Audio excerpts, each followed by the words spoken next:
on, baby. So, we're squidged in with this puppy here, and we've obviously got the Jess mouse back. Thanks for coming back to do. I didn't know you were starting the video already. This is really ad hoc, but people like really enjoyed seeing you on the kind of, was it like pre-Christmas? I don't know. We were talking about like how you feel about the collection and what it is, and oh yeah, we just had a general chat, didn't we? Yeah. And I keep getting asked, as I always do, like what have I picked up recently? And I think for me, what I really want to start with is the Super Nintendo kiosk, which is a Swedish variant that I acquired in this video.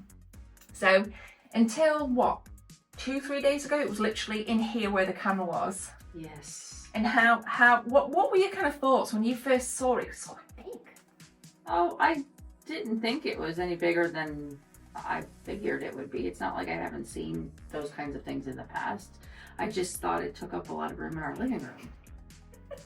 And literally the problem we're having now, and I'm not even joking, I didn't even lift it into the attic. Now you can take some of it apart, but it's very, very fiddly. So I'm kind of waiting. We've got a plan. We don't need to kind of talk about it. Like you think it's fiddly. I think it's probably not as... I think you're just nervous to take it apart. Okay, well I'll show you some additional footage of it, and then I'll show you some footage of it when we actually had it on in Ibrahim's garage. And if you haven't seen that episode with all this SNES kiosks, go check it out. But check this. So I thought, whilst this is downstairs and nice and clean, we'd just take a few minutes just to have a look at this. So first of all, you saw Ibrahim talk about the instructions in the video where we filmed his entire kiosk collection. So this is a Swedish variant, and I actually found this online. It was not this particular one, but the same one was auctioned off quite a while ago actually. And it's just a huge kiosk with the Super Nintendo stickers on the side. We've got the cab right there. It's got all of the keys. It's got absolutely everything. Some of the stuff in here is sealed. It's got everything you need because we can use the screws here. I've already got one in just to kind of bolt the plates down. I'm going to show you this inside. There's 2 speakers, and we did test this actually during the video, so we'll play the sound right now. And it doesn't have the static. My one upstairs has static. This one, it's not so much. Like, it's pretty clear. How amazing is that? Just get a bit, tiny bit. But that's what it, yeah. I mean, it's fucking hell. It's like... Fucking. This part of the video is very low production value, so I do apologise. And we'll take a look inside. So you can just slide this around for now. It's not bolted in, so it's come off quite easy. The plate has. Let's leave it there.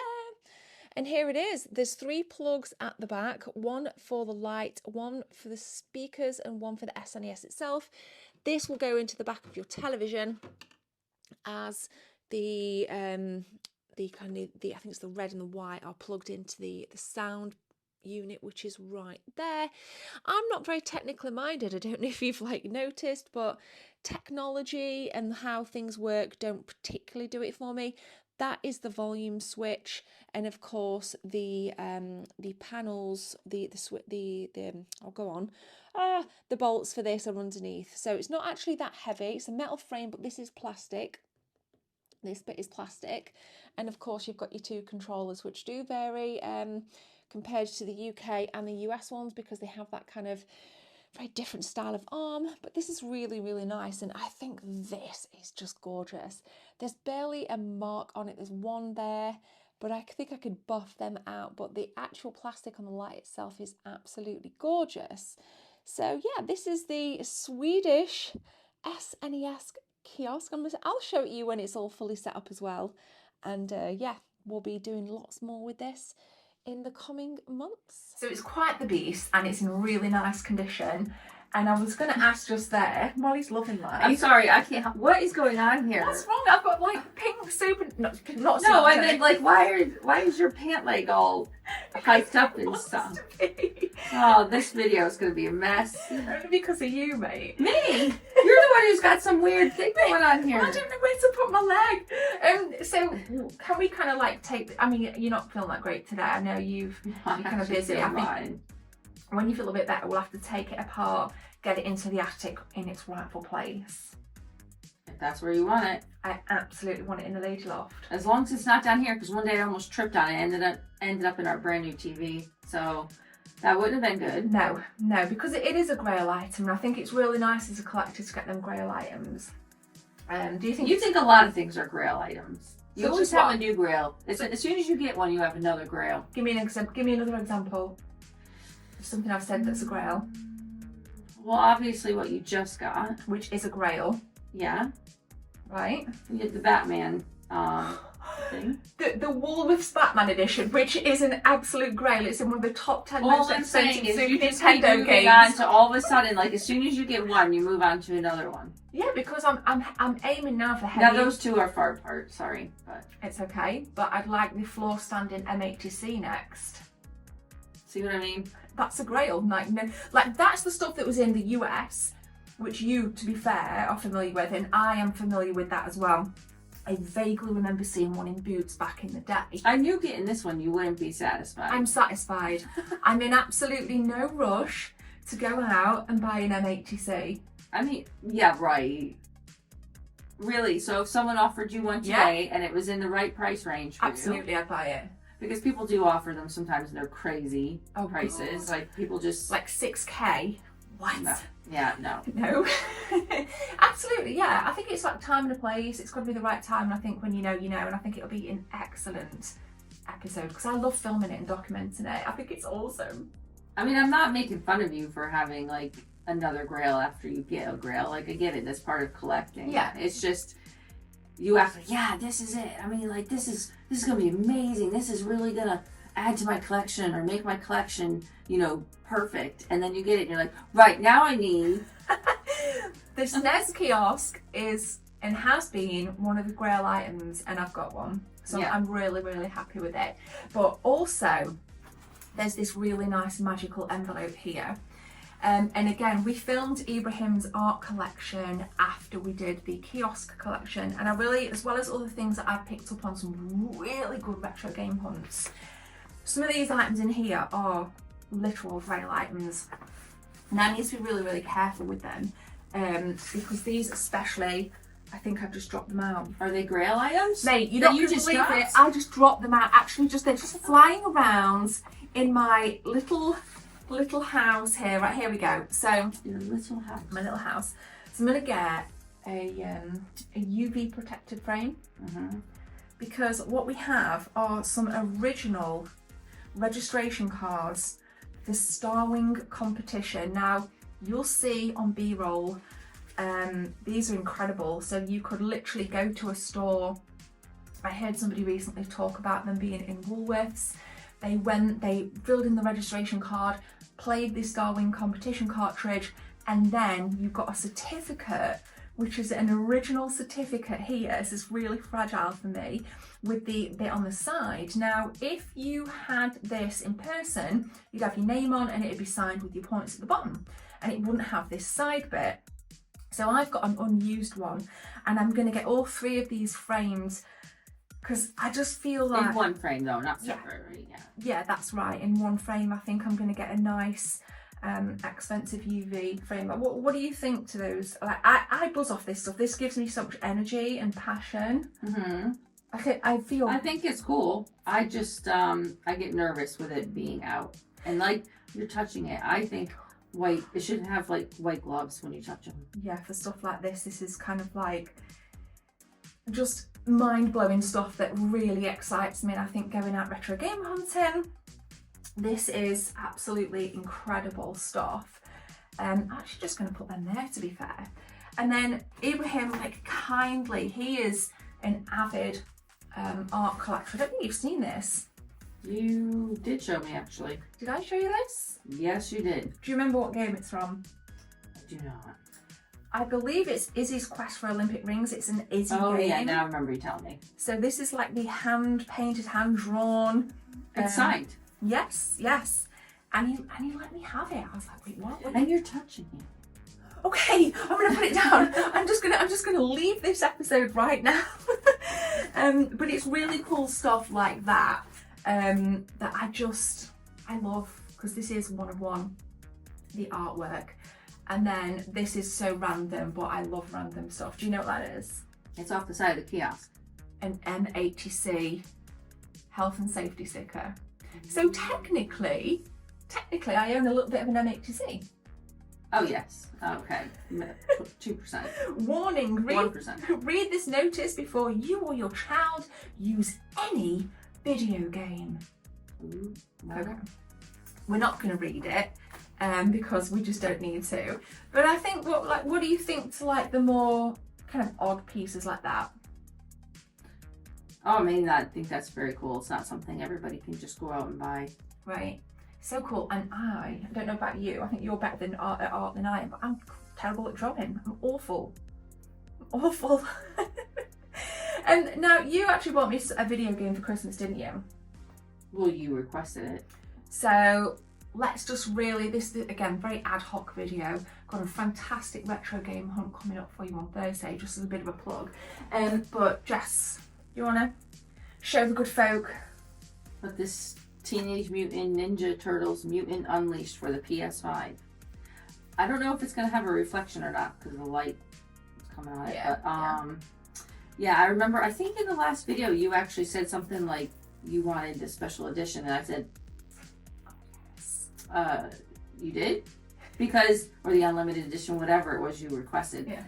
And I went through my WhatsApp messages and saw, no, you actually sent me this exact one, and this is what you said you wanted. You even told me how much it was. Did I? Yeah. Maybe I had that conversation with myself in my head that I asked them for collector's edition, which I usually do, but it's still sealed, and this game got a bit of a bad rap.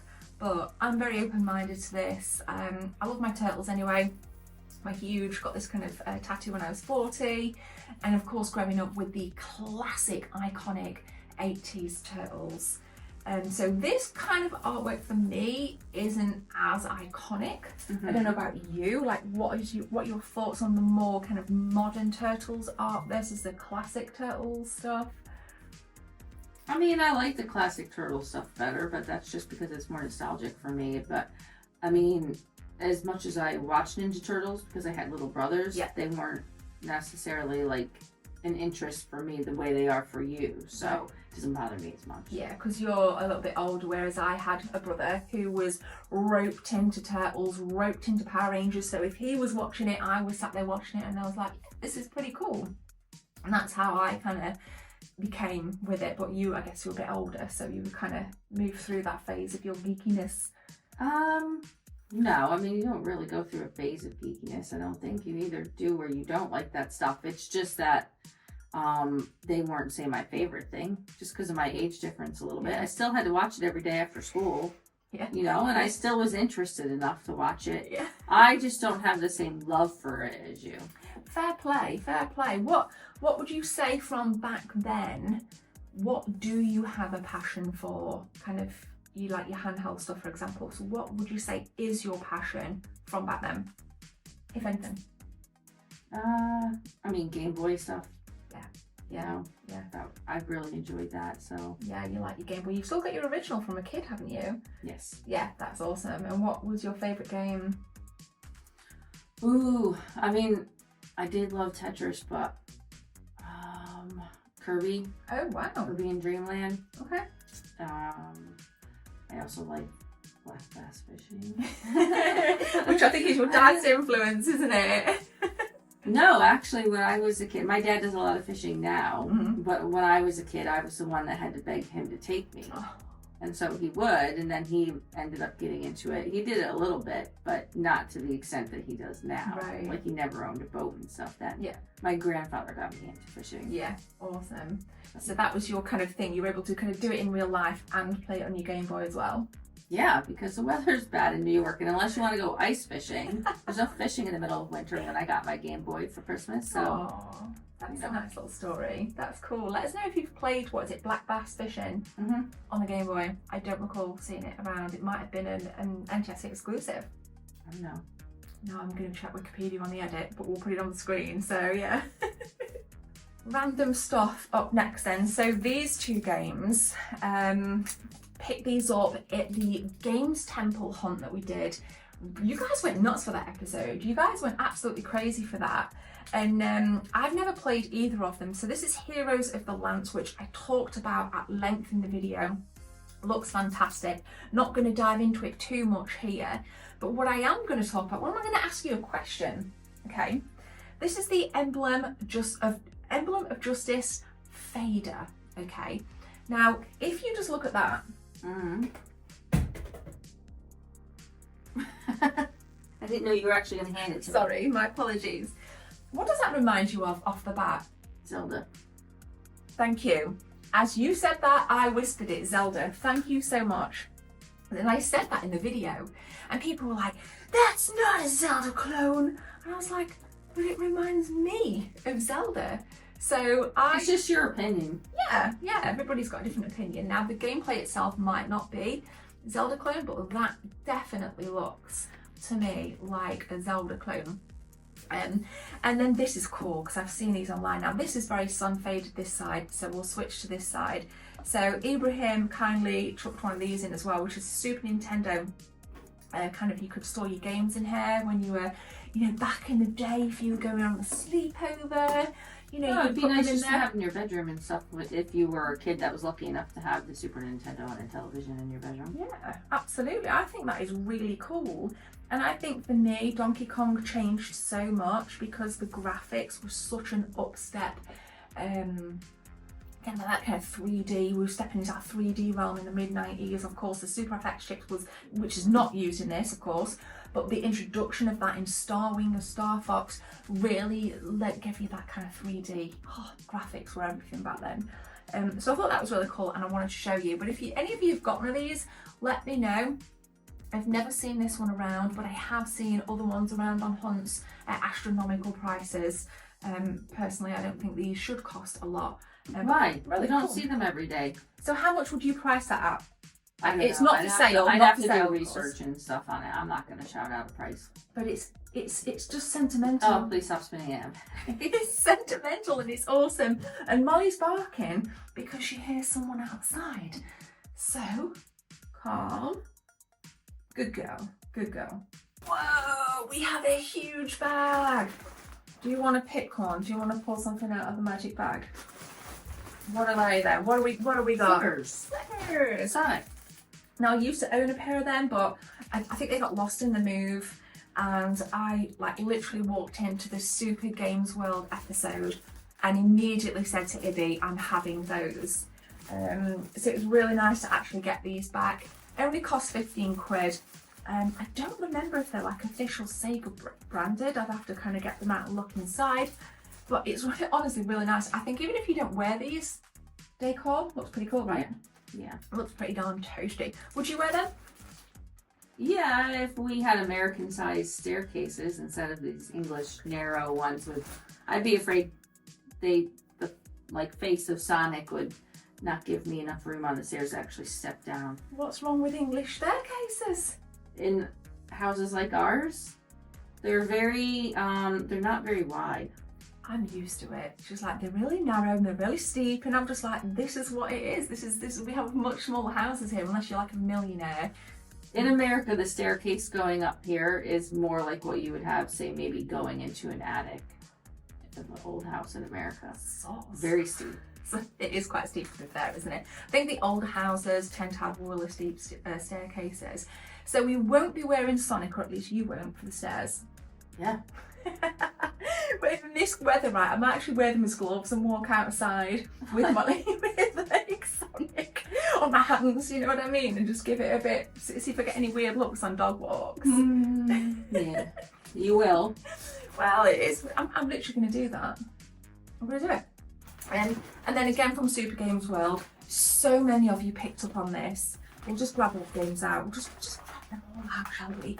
Because so many people picked up on this. It was a abode of contention for me. Now, this is Ninja Warriors, the new generation. And I was like, you know what? This is for me, it reminded me of Final Fight meets Ninjas. But it's a repro box, so it has no manual. But the cartridge is original. And apparently, a lot of people that went in the store, as you heard, Ibby had said people were looking at this and contemplating it because it's a great game and it's obscure. But people put off. Now, how do you feel about repro boxes? This is pretty battered, but a very good copy of a box. As long as you're aware that that's what you're buying, then that's your prerogative. And as long as you don't ever try to pass it off as something it's not. Yeah. And I know you, when you do come across a box one, you'll swap it out. Right. And it does say on it, please note reproduction box, as it should, which is great. So we knew full well. Yeah. But it was 125, and I was like, I did have a look on eBay, and the cartridges can go for more of that. So I technically got a kind of unboxed copy for 125, and then the little bonus was it does have a reproduction box, and at the very least it has the cardboard insert. Right, so it's well protected. Yeah, so it's well protected. Now, this is a little bit sun damaged, but I don't care because I have an original copy, and that just, you know, as a Super Nintendo girl in my absolute heart, this is great. And everyone was like, Reset, I'm so glad you picked it up. And then other people said, oh, that's been in there a while. And so people were very familiar with it, but it is a great game. Did you have this in the US? Does that ring a bell? I don't remember it. Okay. So, but I wasn't like massive on the Super Nintendo. Okay, you I were was more more of a- NES. Yeah. Yeah, more on your NES. And then I went to Sega Genesis. Yeah. So why do you think you didn't have as much, I guess, nostalgia for the Super Nintendo for you personally? It just came out in a time when I was busy with other things in my life and I wasn't doing a lot of gaming.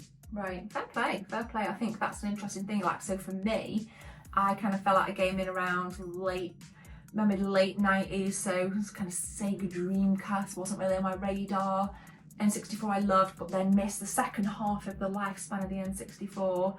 So yeah, see what you I mean, what year did that come out? I mean, like the SNES. Oh, the Super Nintendo, was it 1990 in Japan?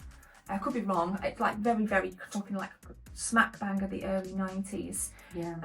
So yeah, just region dependent, I guess. So we'll kind of have a look at that. I'm not very good with remembering the region releases. I just think at that age I had a bit more freedom and independence to go wherever I want. So it was an age where I was wandering around a lot and doing things like going fishing. I was going to say you were too busy going fishing. Yes. Which is awesome. I think you'd have been fantastic. And then these were two games, Jess. Do you remember me kind of picking these up in the store? I remember seeing you grab that one. I don't know why I don't remember that one. Zool. I must have been looking at something else. There were some Dukes of Hazzard watches that seemed pretty interesting to me. Yeah. What did you think to the store? What did you think to Super Games World in Middlesbrough? I liked the store. It had a decent variety, and I think if you were into, say, like the cassette games, then that's definitely a place you should go to. Right, like the ZX Spectrum stuff, the C64.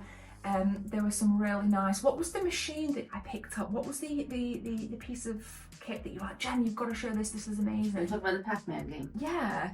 Mm-hmm. So you were quite drawn to that. Why were you quite drawn to that? I just like those older games that you didn't need to have a console for, and you could still play that, but still had, very recognizable characters or themes. Yeah. Like Pac-Man. Right, and that was from 1981, that particular thing. We did check it. Now this is cool. So I did two games that I don't own. Zool on the Master System is quite obscure. I think for me, Zool on the Jaguar, on the Amiga was where I experienced this.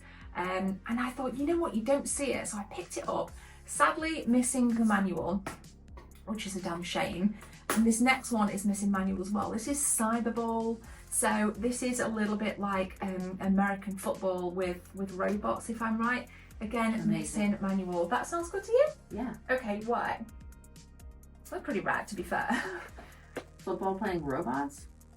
What's not interesting about that? So if I challenged you, this is 2-player, right? Yeah. If I challenged you, not in this episode, would you take up the challenge of a game of Cyberball? Yeah. Oh, I thought you were going to say no. I thought Why? You were gonna... I don't know. I'm not sure. I need to get the stickers off as well. They need to come off completely. So okay, I might kind of hold you to that. Oh, that reminds me. Go on. I need to set up that Atari 2600 to telly. Which did I kind of got that free from Atari for some Not the stuff last TV, year. the 2600. Yeah, so you could, and I gave it to you after because I'm not into Atari. More like I begged for it. You can have it, it's yours. And somebody actually picked up on what you'd said, and they actually, in a comment of the last video we're in, would said they would like to hear more about you with your kind of fascination for Atari. So before I've mentioned it in plenty of videos. Tell us a bit then, like, because obviously for me I'm not so fussed, but for you, why do you like the Atari? Because we had one in our basement and nobody would really bother me when I went down there to play it. So I could be by myself and do whatever I wanted and not have to take turns. Yeah. You know what I mean? Like I could switch the game anytime I wanted, didn't have to argue with like my brother or sister about it and just get on with it. Yeah. And it just was a simple platform. You know what I mean? It put a cartridge in and play and wasn't overcomplicated. Right. And I don't know, I just spent a lot of time playing it. So it was nostalgic for me. That's nice. So you've got a lot of nostalgia for most things Atari, haven't you? So, and like you said, you didn't have Atari 2600. I didn't play with the other ones really. Okay, so that's cool. And your favourite game was?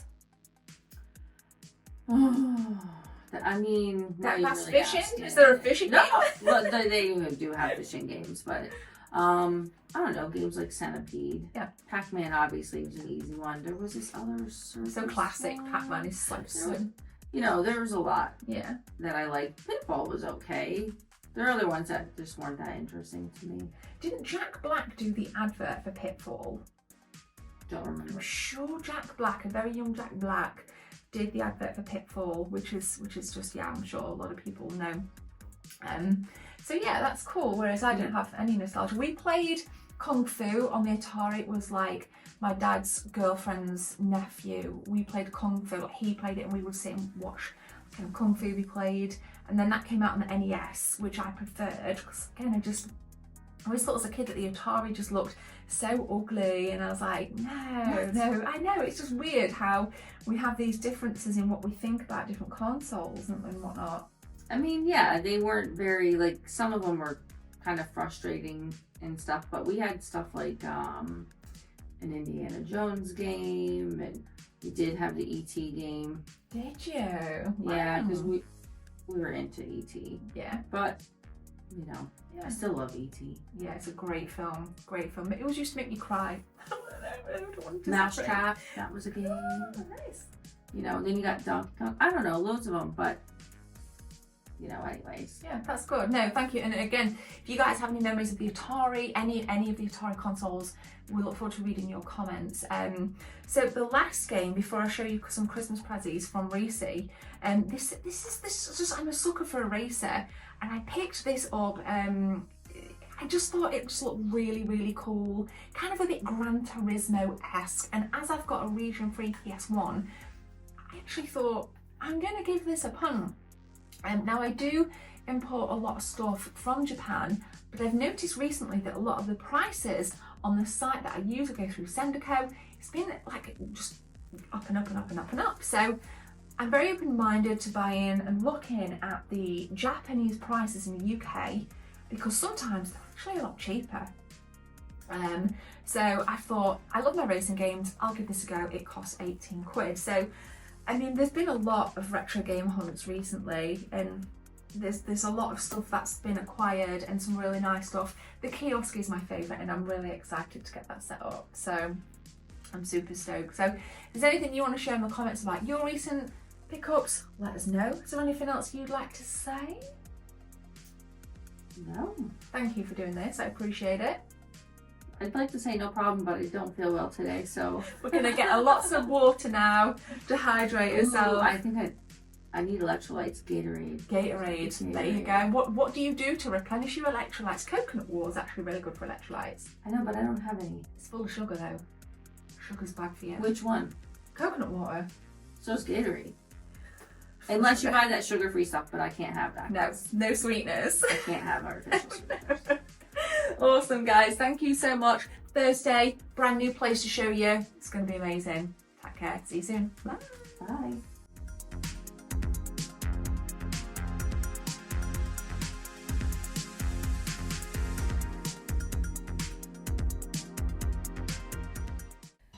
I need a few seconds of your time to tell you about channel memberships. If you guys want to become a channel member, click join from the main page or the second link in the description. There are 3 tiers, all with different perks for you if you want to become a team member. Thanks for your time. Let's continue with the video.